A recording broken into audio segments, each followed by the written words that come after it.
yes, we want our pelvises really aligned throughout our life, right? Because it's grand central station. So that's true for anyone, any pelvis. But when you're pregnant, just you have so much more load and so much more change. You're literally expanding in this area, and so it's even more important that we really strive, we can't be perfect all the time, but we strive to keep that balance and that alignment in this pelvis throughout pregnancy to set ourselves up for a good birth.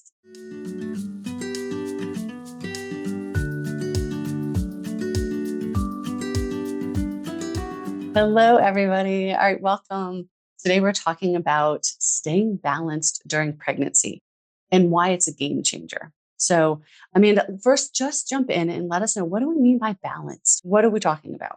Yeah, that's a good question, because I feel like when you say balanced, you can think about, oh, I'm balancing work and school, or kids and work and home and life. And so, yes, that can have that meaning. But what we're referring to here is an actual physical, mechanical balance and alignment within your body. Right. So two totally separate things, both important in their own ways. So definitely feeling balanced, like feeling grounded, and you can kind of handle everything coming at you and you're feeling good mentally is super important. But what we want to talk about today is why it's so important to be balanced physically, mechanically during pregnancy. Okay. So if you're looking at this on video on YouTube, then you can see I'm holding up a pelvis, and you can see with the pelvis, the white parts are the bones, the red parts are the muscles. And when we think of where the baby starts, right, your uterus starts out really low in your pelvic bowl, in between your hip bones. And then as that baby grows and grows and grows, it takes up most of your abdominal cavity. And as the baby's growing, we've got increased weight, we've got increased blood volume. Almost immediately, we've got increased laxity, which means a little more looseness in the ligaments, in your joints, all in your pelvis, right?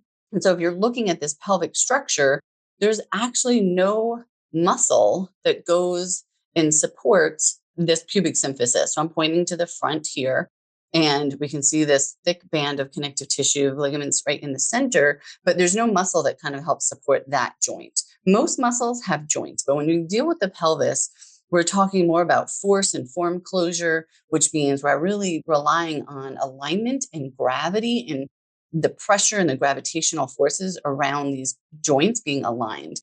When we turn this pelvis around, again, we see these big, thick white ligaments here, and we see the center sacrum. The sacrum is the fused bottom of your spine, really. And then your two pelvic bones on the side, or hip bones on the side.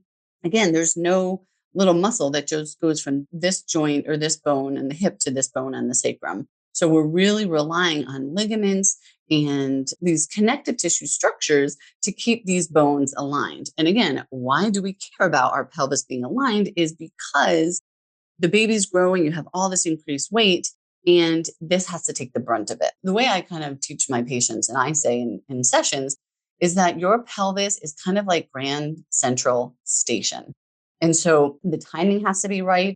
The organization has to be right. Otherwise, all these trains coming in from all these different areas are going to be crushing. It's just going to be mayhem, absolute chaos if we don't have your pelvis and your sacroiliac joint, that whole pelvic complex, aligned and healthy and strong and in a good position. And like I said, with pregnancy, we've got laxity in the ligaments, we've got increasing weight, and changing base of center of gravity. So if you think of your center of gravity, it's usually somewhere here in your lumbar spine, the low lumbar spine when you're not pregnant. And then when you get pregnant, because you have this weight in this belly, your center of gravity for your whole body actually shifts forward more into your belly, more anteriorly.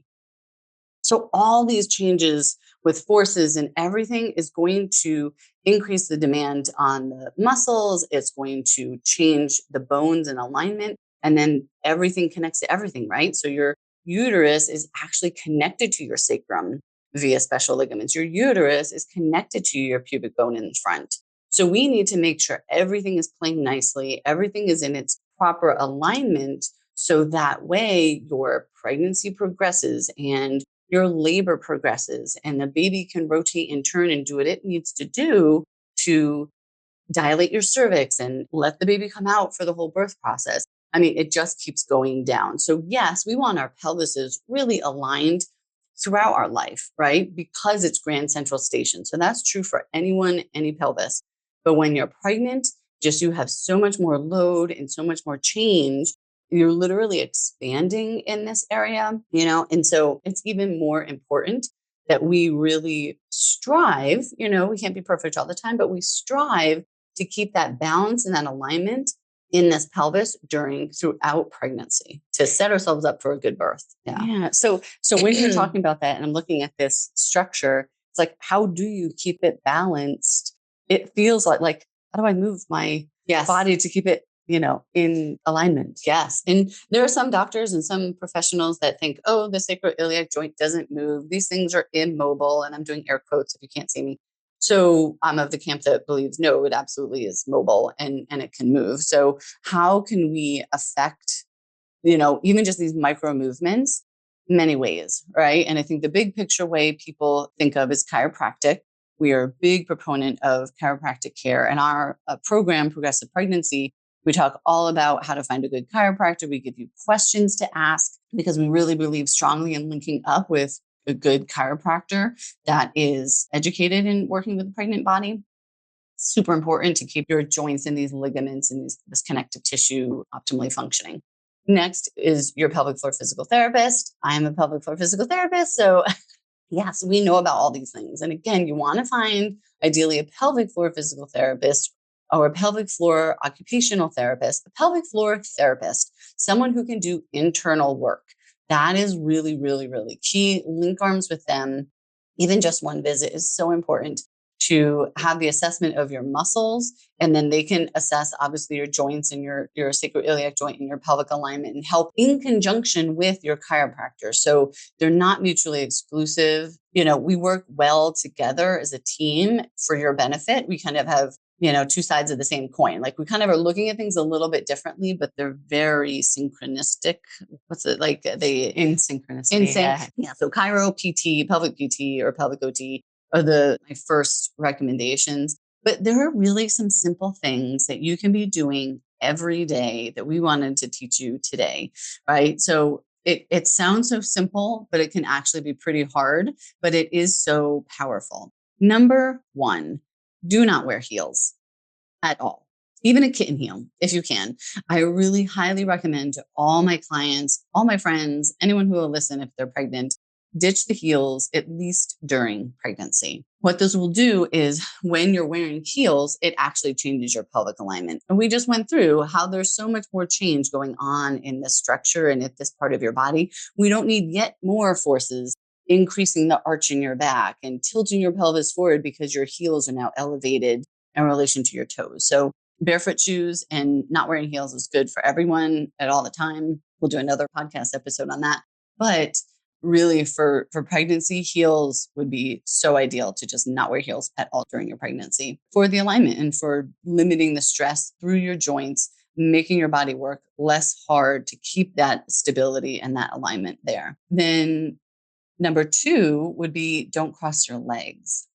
This one can be maddening. That was so tough. I remember my pregnancy, I'm like, oh, it's awful. I remember with my first, I was working full time, 40 hours a week. And I'd actually switched my hours to 410s because I was having such a hard time. And I was like, all right, let me just get all my hours in less days. Maybe if I had a 3-day weekend, well, that did not work either. I just had tons of notes to do. But anyway, so the end of these 10-hour days I was doing, why I thought that was a good idea, I don't know. But at the end of these days, oh my gosh, I had to, for just 30 minutes because I was so tired. So what crossing your legs does when you're sitting, crossing one leg over the other, you're basically winding up your joint. So you're having a difficult time holding stability in that sitting posture. And so when you cross your legs, now you're just hanging on your ligaments, you're hanging on your joints, you're not making your muscles work to hold yourself up against gravity. So it feels easier, but it's more strain. And the problem gets to be if you do this habitually, and if you also are in the habit of crossing the same leg over, it's kind of like when you lace your fingers together, which thumb comes up on top? Or when you cross your arms, which arm is which, right? Can you do both ways? It feels kind of weird one way. One way feels naturally a little more habitual. So same thing when you cross your legs. And so if you have these habit patterns, you may have one iliopsoas muscle, or we call it psoas. So that's coming from your back, coming down and connecting into your hip. Super important for how labor progresses and super important for how your labor is going to turn out, right? Is how healthy and how balanced left to right those psoas are. And so that's a muscle, but also the ligaments is just more strain and stress. And we don't want tight on one side and one lengthened on the other side. And now as the baby comes down into the pelvic outlet or inlet and then the outlet, it's like it's going to get hung up potentially or get caught up in there and just make labor longer or potentially not as smooth. And kind of along that same lines with no crossing your legs is no sitting on one leg. Again, I get a lot of kickback from this about this from patients that, they're working on the computer and it just feels good to them to have one leg tucked up underneath. I really implore you, if that's your habit, to try sitting with 2 feet on the ground. You can cross your legs. This is the one caveat. If you're sitting on the floor and you're comfortable doing so, and you're crossing like crisscross applesauce, right? You're kind of crossing and your weight is evenly through your pelvis, because that's really what we want, is that we want your weight evenly distributed through your pelvis as much as we can. Now, realize that walking is single leg stance over and over and over. So at any one time when you're walking, you have these asymmetrical forces coming up through your pelvis, totally fine. So we can't get away from it. But if we could limit this extra stress and strain to your pelvis during pregnancy, it absolutely will impact your birth in a positive way. And it will impact your pelvic floor in a positive way. If you have a less traumatic birth, and then you will have easier postpartum, smoother sailing when you're looking at healing your pelvic floor after giving birth. So we talked about no wearing heels, no crossing your legs, no sitting on one leg. Now, if you're actually having pain, say pubic symphysis pain in the front, round ligament pain, low back pain, pelvic floor pain, anywhere you're having pain, then especially if you're later in your pregnancy, I actually advise my clients to sit to put on their clothes, right?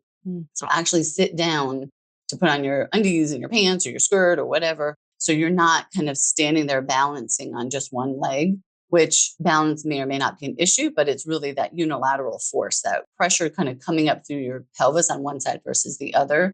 If you're having pain, then it may feel more comfortable to avoid that. But if you're not having pain, I think you can get dressed normally as long as you want to.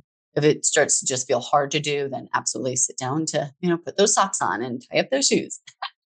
And so would the same thing be if like you're standing with like a hip jut out? Is there anything like even just at your standing posture? Yeah. So then you can even like take it further, right? And get really detailed and say, okay, look for those habit patterns that you have when you're talking on the phone or you're holding another child, them on the hip and you're jutting the hip out the other way, or under the baby, or if you're just talking on the phone and jutting a hip out, or if you're always going to flush the toilet and you're stepping with the same foot forward, or you're going to put on your mascara or brush your teeth. And you can say, like, try to just be present in your body. That body awareness will go so far. It'll serve you so well in pregnancy to start noticing what you're doing habitually and change it or try to make it more balanced. So if you're always leaning on your dominant side and one foot is forward and you're leaning more on one side, again, try to change it up. Try to brush your teeth and your left foot is forward, or just try to shift back and forth and have your weight evenly through both feet when you're doing these routine, mundane tasks, but you do them a lot of times during the day. That's so interesting. Yeah, you think of the little things that add up. And like if your mirror's here and you're always looking this way to put your mascara always on on my right foot. like you feel it tight on this side of your body and you're stretching that side of your body. That's so And then that interesting. comes up and that, the psoas and the QL, those attach right near your kidneys. And then everything is functioning on everything else, right? And so then, with pelvic PT, we really get into, how are your urinary system functioning and all this. And we want to optimize everything so that you're not leaking after you have your baby. You're not leaking during pregnancy. All these things kind of interplay with that optimal functioning of your body. Absolutely. So really quickly, I know a lot of people understand that. I think a chiropractor generally adjusts the bones and utilizes the body, focusing on some of the skeletal structure. But for a pelvic physical therapist, what are some of the things that you do to help people stay in line? Is it, teaching them this, but are there manual techniques, or is there like massage and things like that you do? Yeah. So we have lots of different techniques, definitely some joint mobilizations as well, especially around the sacroiliac joint and the pelvis and the hips. But surely we can do the back. We just do it a little differently than chiropractors. And just like chiropractors will mobilize soft tissue as well as we can. So we both kind of do joints and soft tissue. And when we're talking about soft tissue, with pelvic PT, we're talking about your fascia. So your abdominal fascia, your back fascia, pelvic floor fascia. I'm trained to work with your lymphatic system and your vasculature. So that means even the fascia around your arteries and your nerves. And so like arteries and veins and the lymphatics, like I said. So there's a whole layers, like, you can work around the fascia around the organs. And like I said, your kidney is located right where your psoas and your quadratus lumborum originate from. So you could have fascial restrictions around your kidney that are going to limit your hip functioning and limit how you're walking and how, much you can extend that hip, or how your psoas is releasing. If you feel like you always have this like tight psoas, you need to feel like you need to stretch it. Well, actually, maybe some restrictions around your kidney that we need to address on that side or both sides. So it's like the next level. There's like additional things other than so much. And the nice thing I have to say is that we have an hour with you. So it's not a short session. We really have a lot of time. I mean, sometimes I'm working with people with their suboccipital tissues, with their neck. That helps relax your pelvic floor, helps the pelvic outlet, at the bottom. So there's so many things that connect in here. We can work with organs, lymphatics, arteries, veins, nerves, and muscles for sure. So there's just a ton of techniques. Yeah. That's awesome. And you've talked about this throughout. I think you sprinkled it, but I really want to focus again on how this helps your pregnancy, because one of the things when I was pregnant, I didn't realize how much movement the baby has to do during the birth process and through the childbirth process. So could you just touch on that again? And really so being balanced and having like this muscle and this muscle balanced, how does that help your pregnancy go or your childbirth goes more smoothly? Right. And I think we think about the work that we as moms have to do in growing the baby and housing the baby and making sure it's eating good food that the baby has access to, and, give it all the nutrients. And then our uterus is going to do the work to push the baby out when the day comes. But really the baby has a job to do too. And that's where this alignment makes or breaks allowing the baby to do its job. So in labor, especially, the baby needs to rotate and descend. So if you have a pelvis that is asymmetrical, it's tight on one side, or it's twisted, or it's not in that optimal alignment, then it's going to make it harder for the baby to even come down. We'll engage in the pelvis, because really it's the baby's head coming down and pushing that's going to get your cervix to open, right? And to start dilating to prepare. And so if we don't have that pelvic alignment optimized, then the baby can get hung up at any way along the process and either make a long labor or make it that the baby's just not coming out and we have to then go to a C-section or some other option, right? So yeah, really that alignment is helping the baby do its job. And it's not just something you do one time right before birth. You really can learn these things and be practicing this and making things even a little more optimized in between your sessions. So say you've got your chiropractic visits and your PT visits, well, you can still be fighting that if you're sitting all twisted like a pretzel in between, all the rest of the days that you're not seeing them. So this is where you can really get more money out of the visits that you're spending on and just create a better outcome for yourself. That's so great. This is awesome. So today we talked about, what we mean by alignment. It's the actual physical and anatomical alignment of your body and your muscles. We've talked about ways to stay balanced, things you can do, every day to help your body stay balanced. And then to get that next level support with a chiropractic care and with a pelvic physical therapist, that's where to go for those. And then specifically how it helps your body and how it helps the baby come through. So thank you everybody for listening. And if you have any questions, hello@kumbay'allpodcast.com, and we'll see you next time. Yeah. Thank you for your time. Are you nervous about the pain of childbirth? If so, you'll want to check out our free Birth Mindset Mastery Move training. You'll discover the one simple move that's the best way to prepare for the pain of labor. This is Amanda. I did this move throughout my second pregnancy, and it's what I teach to my private patients and what we teach moms in progressive pregnancy.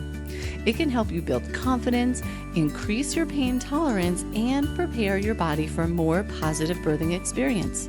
To get access today, go to progressivepelviceducation.com/birth mindset mastery.